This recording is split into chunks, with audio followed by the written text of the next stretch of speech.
Is there any significance in folding a prayer mat so shaitan does not pray on it?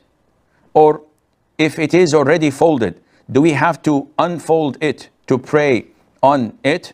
First of all, in Islam, we do not have the concept of prayer mat. And people are shocked now. Wow, wow.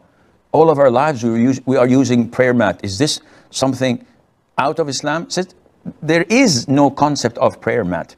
The Prophet ﷺ stated in a hadith, وَجُعِلَتِ الْأَرْضُ لِي مَسْجِدًا وَطَهُورًا. And Allah Azza wa Jal has made the earth for me a place or a means of purification and a place of prayer. So anywhere you want, you can simply sit and or stand, that is, and pray. There's no problem in that, none whatsoever. Nowadays, people, because of shaitan's whispering, they're doubting the purity of everything. They say, oh, okay, my common room or my living room or my bedroom, somebody must have walked with his shoes on, which means that there might be some traces of impurity or feces or of dogs and cats, etc. Or a mouse might have crossed the way. What are these things? Do you have any certainty that there is an impurity? The answer is no. Then the default, that is pure and halal for you to pray. But people don't listen. So they insist that whenever they want to pray, they put in front of them this prayer mat. And they decorate it with the picture of Al-Kaaba. So that when you look at it, you think of the Kaaba. And they've added to it, half of it, the Masjid of Medina. So you have Medina and Kaaba. And who knows, maybe on the third half of it, or the third part of it, they would put the Masjid Al-Aqsa. And what is this?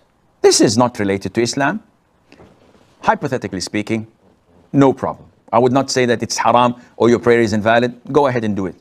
Now, what is the concept of folding it? He said, after finishing, you have to fold your prayer mat. Why? So that shaitan does not come and pray. Excuse me? Does shaitan pray? He says, oh, no, he was cursed by Allah Azza wa Jal till the day of judgment, but we don't want to give him a chance to repent and ask Allah for forgiveness. Subhanallah. What kind of thinking is this? Let him pray if he wants to pray. Sometimes when you leave the Qur'an open, the elders come and say, close the Qur'an. Why? He said, so shaitan does not come and read in it.